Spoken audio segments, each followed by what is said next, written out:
go! Hell yeah! Hey, how's it going, guys?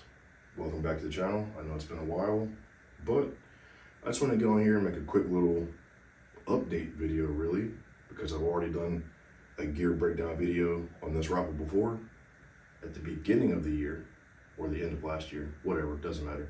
But as you can see, some things have changed. And today we're going to be getting into why those things have changed and what I like and dislike about this setup thus far. So first I'll get into it. The only item on here that isn't color coordinated, the Thunder Beast Magnus SR suppressor. This is hands down my favorite suppressor. The sound of it, the tone of it, the back pressure of it, damn near no gas to the face. I really like the suppressor. The return to zero is money. I could take this thing off, shoot a group, put it back on, you know, it's gonna be in the exact same place. Really like this cam. And if you got the change to swing it, definitely check out Thunder Beast. These things are awesome. I think these are at the pinnacle of precision suppressors. So definitely check these out. Not sponsored by any company on here. The only company that I'm sponsored by is Black Art Munitions, and I get no kickback if you use my code. That's simply just because I really believe in the ammo, and that is literally what I shoot. So, disclaimer there. Moving back from the suppressor, this is an 18-inch heavy fluted Bartlein barrel. Cream of the crop. This thing is the bee's knees, cat's pajamas, whatever. This thing is effing awesome. The groups speak for themselves, and it really balances out the weight distribution of the setup. We'll get more into that later. On the left side, it was in another video as well, is a Surefire Turbo Mini on a T-Rex Arms light bar with a Surefire tail cap all the way out front. And you might be saying, Spurge, you know, why do you have your tail cap so far forward? Well, firstly, as you can see, thermal clip-on. You know, to me, this is priority one. Excuse me, sorry. This is priority two. When I'm using this thing, you know, in real-world uses, I'm hunting predators. So this is my primary. This is my, you know, my backup. But if I'm behind the system, you know, behind the rifle, right? I don't mind reaching to activate. I don't mind doing that if I need to. But that's like if the clip-on goes down. So it's still reachable, but it's not my primary. So that's why that's there.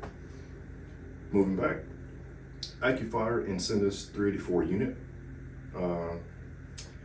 I'm not gonna lie to you. I've been spoiled by the RH25. So when I had this on my helmet, looking at critters and whatnot, and then I drop into my thermal clip-on, I'm like, ugh. Not terrible. It definitely gets the job done more than I need it to, but I've just been spoiled by a 640. But I've taken plenty of critters, souls, you know, tucked them away, put them in the dirt with this thing. It gets the job done perfectly fine. And the battery life isn't too terrible. And it just takes 0.123s. So you can, you know, buy a couple of rechargeable ones and you're good to go. And it's also on a QD mount that has a very respectable return to zero. There have been hunts where I've taken this off, used it as a binocular before I got that. Saw something that was worthy of a pro joke, slapped her back on, and made the critter take a nap. I think it's nice for what it is. It's pretty cool. I like it. It's on here. That's what I run. On top, you'll see this is the Vortex Impact 4000. And in the other video, I had a 509T. I had the 509T on there primarily just because I was shooting matches more when I was in North Carolina. And down here in Georgia, I'm not really shooting matches too much. I'm really just hunting. So, took the dot off, put this rangefinder on, and I had used it on literally every single hunt. It's super easy. Boom, range them, firing solution, crosshairs, engage. and then problem solved. Now, everybody asks me, what mount is this? All of my mounts, minus this one and my 308 mount, like all my scope carbines, are Reptilia OS mounts. Okay, it's a 34mm Reptilia mount. It's pretty much the same sort of ecosystem like the Condition 1, but this is just Reptilia. And I prefer Reptilia only because on the inboard side of the rifle, there's no lugs sticking out. I like this profile. It's smooth. I just like it. I think it looks nicer. I'm not saying one is more capable than the other, or one's better than the other. I just like this one for how it looks. Inside that mount, we have an Attacker 4016. Gold standard, in my opinion, for SPR DMR work. But also keep in mind that if you're using this on the clip-on unit, your base mag is 4, so you might be a little limited.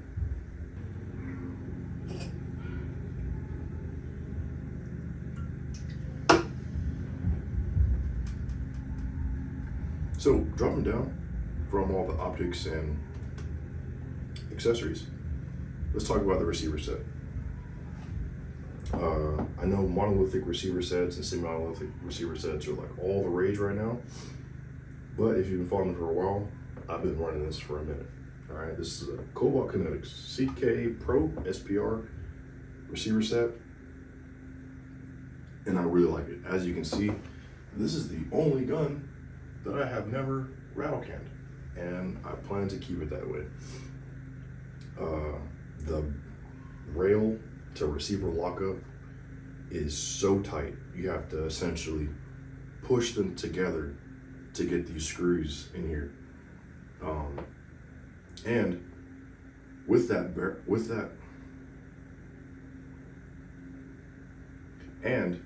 this lockup being so tight, if you've ever seen the Veracity Solutions point of impact shift,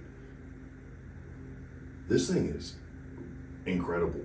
I mean, just to be honest, no matter where I put, the bipod, or where I'm putting my tripod or support bag, my point of impact is the same. Like this lockup takes all the influence from the rail out of the barrel. This barrel is truly free floating. Okay, it's like a effing bolt gun. So if you can ever find these things in stock, or you can, trade somebody for it, definitely check one out. I'm not sponsored by them. I actually had a bad interaction with the company when I got this.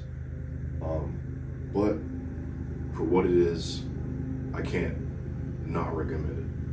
I will say customer service, kind of,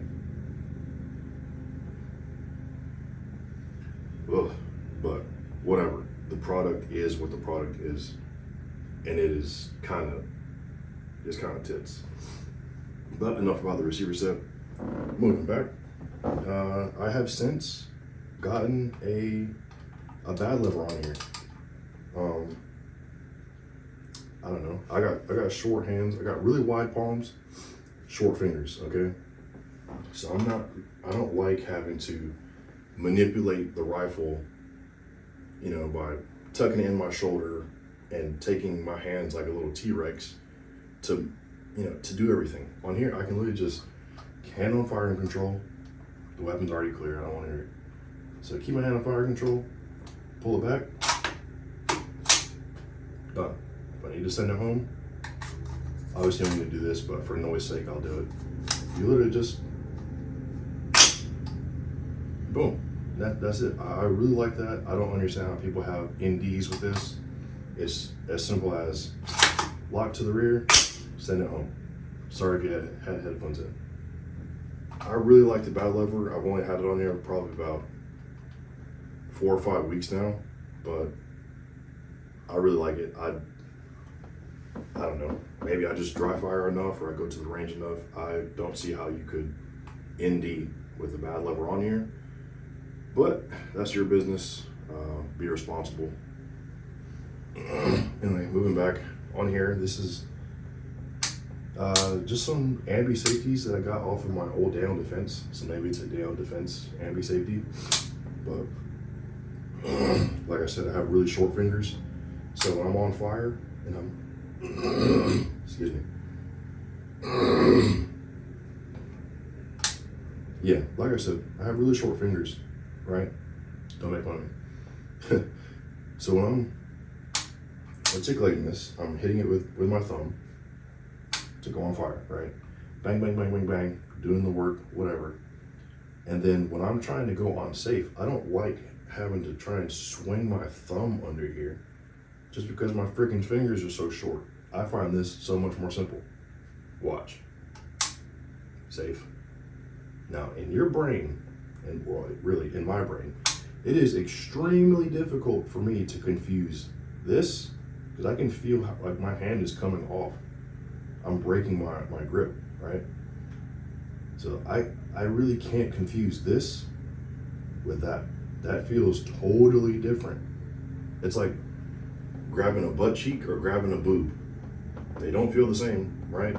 Like, yeah, they're both effing curved, you know what I mean? But this feels totally different than this. All right, I hope I illustrated the picture. That's why I got that on here. And it's the same thing for the bad lever, right? My finger is straight. I can feel this trigger guard. I can feel the bad lever, right? It's kind of sharp. So I can feel that. Don't make it weird, right? We all get the picture. Use your senses. Anyways, keep on going. Moving back, this is the Magpul PRS Lite, right? This thing is just sick. I wish I would have moved to this sooner. I did a video on this, comparing it to upgraded CTRs, right, with the air socket package. And to be frank, I wish I would have gotten into these a lot sooner. They made up super well, no play in them, and the weight of them actually helps balance out the rifle. Notice how I keep talking about balance, okay? Really long resting pad for your, really long resting pad, that's what I call it, for your support bags. Really nice for wrapping through. I really like this thing. It fits my weird mixed people cheeks really nicely. Yeah, I really like this thing. Moving back up top, I forgot the Radiant SD charging handle. I just put one of these on any blaster, any rifle that is a traditional baffled can. Just because, simply, why not? You know what I mean? If it can help even just 5%, that's 5% in your favor. So I'm on board for it. Inside the receiver, this is a Geisley. This is the Super National Match. They have weird names. It's the National Match one, whatever name that is. I really like this in conjunction with this Di-Frico grip, because when I grab it, naturally the crook of my finger falls right in there. So I can essentially dead arm this hand, and I'm just worried about the trigger. And it fits perfectly for me. My weird little, my hands. It works for me. Okay. But yeah, let's talk about this grip for a second. The Di-Frico Kung Fu grip. I wish this thing was like 1 inch longer. Okay. I have small hands, and my hand barely fits. So I know some of y'all, you know, burly dudes out there with ginormous, gigantor hands. Y'all probably hate this grip, and you more than likely prefer a B5, whether that's the tangless or not, or you're probably just a standard Magpul K2 kind of guy, or even what is it? Driven arms. That's the other one. I wish this one was just a hair lower, but if you've got a keen eye like I do, you probably noticed that I did a little bit of stippling around the bottom. And again, that's just to touch on how short the grip is. They didn't bring down the stippling all the way, so the last part of your hand is on a very smooth textured. So to help mitigate that, I just got a wood burning gun, stipple gun, and I just put some lines in there so my hand doesn't slip off the bottom. But yeah. Diefrico, if you're watching this, I know I've emailed you about it before or DM'd you. If y'all could just make a Kung Fu Grip XL version, same thing, just an inch or inch and a half longer, that would be money. If you agree with me, if you've ran one of these before, let me know in the comments. Because I really like the angle of this. I really like this little cutout.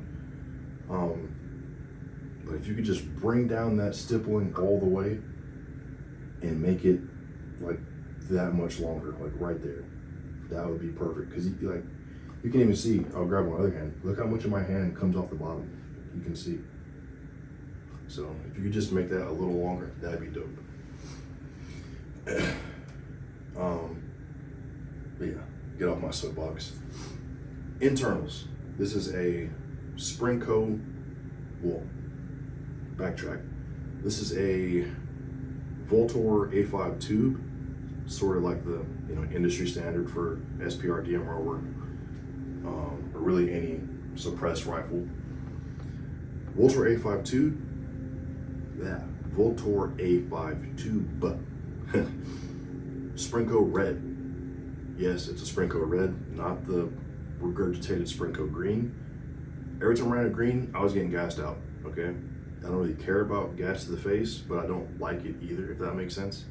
So I bought a Sprinco red, tested it out, money, all right? Next thing I changed is I got a PWS H4. That thing pushed all the gas out the front. Like, that thing was so heavy that by the time it cycled, all the gas was gone. But a little cherry on top, icing on the cake, a little pizzazz. A good buddy of mine, Corey, Confused Freedom on Instagram, he recommended the Black River Tactical adjustable gas tube. It's not adjustable, but the people at the manufacturer, they tune the gas tube for you. So I went online, filled out their little questionnaire, ordered one. It is expensive, compared to other gas tubes. $15 versus $80. That's what that cost. But man, oh man, it is nice. So I'll try to illustrate, or I'll try to find videos comparing the two, just so you can see, but I'll describe them as well. Before I had the BRT gas tube, the recoil impulse was sharp, if that makes sense. Like it was very snappy. It was fast, and if I was doing like double taps or triple taps or whatever, the gas buildup would be like, and it would continuously go towards my face. Right, shooting one round was fine. I wouldn't get gassed out, but the recoil impulse was so sharp, not like hard. It was just so fast that I would like squint my eyes. And that was even with me trying to actually hold my eyes open. I would be like, I know that weird facial expressions, but I'm trying to illustrate the point. When I put this BRT tube in here, it's kind of like a Nerf gun. The gun it does like, it barely moves. Hopefully I can find videos of that. But if you can convince yourself, or if you're trying to tune, this is something I will put my stamp on, okay? If you're trying to tune, well, let me preface that. This is the sample size of one, okay? And I'll probably put 200 rounds, I know it's not a lot, put 200 rounds through this gas tube so far. I really like it. And like y'all know, I shoot a lot. So it kind of takes it takes something actually profound to impress me, okay? There are very few things that I've called a game changer or a cheat code. The only other piece of equipment that I've ever called a game changer was the Garmin Zero. I'm gonna add this to the list. This thing, it makes suppressed shooting incredible. So if you can convince yourself, you know, to upgrade it, or you're trying to tune a dedicated suppressed gun, you know, everybody's like, oh, you know, change out the buffer weight, they're like, yeah, change out the buffer weight and the buffer spring. Like, I'm not saying don't do that, but go on their website, check them out, fill out their questionnaire, and they will send you the appropriate tube based on their research. Okay, they got more money than I do. They probably do more suppressor testing than I do. And the second I put this thing on and shot it, I was disappointed in myself for not buying one sooner. Okay. Yeah, these things are nice. If you can swing it, yeah, it's $80 for a gas tube, but you're gonna turn your rifle into a Nerf gun. It's gonna be a literal tack driver, like you hear people say. The gun, it will barely move. So if you can swing it, check it out.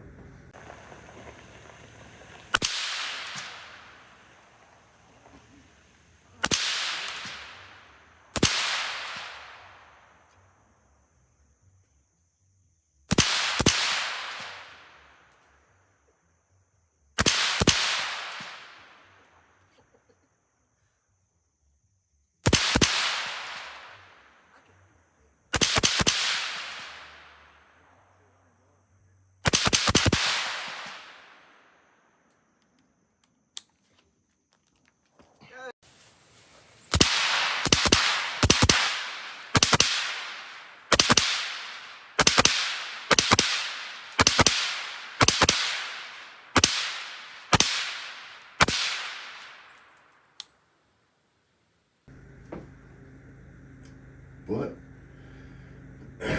to get off my soapbox, that's really it. The rifle is pretty much the same, you know, same bolt carrier group. All I did was change out the barrel and the suppressor. That's really it. Just wanted to talk y'all through it. I've kind of just migrated from competing to now hunting. And that's really it. Same ARCA, same bipod, same trigger, same mags, same optic. Really just changed my use case, okay?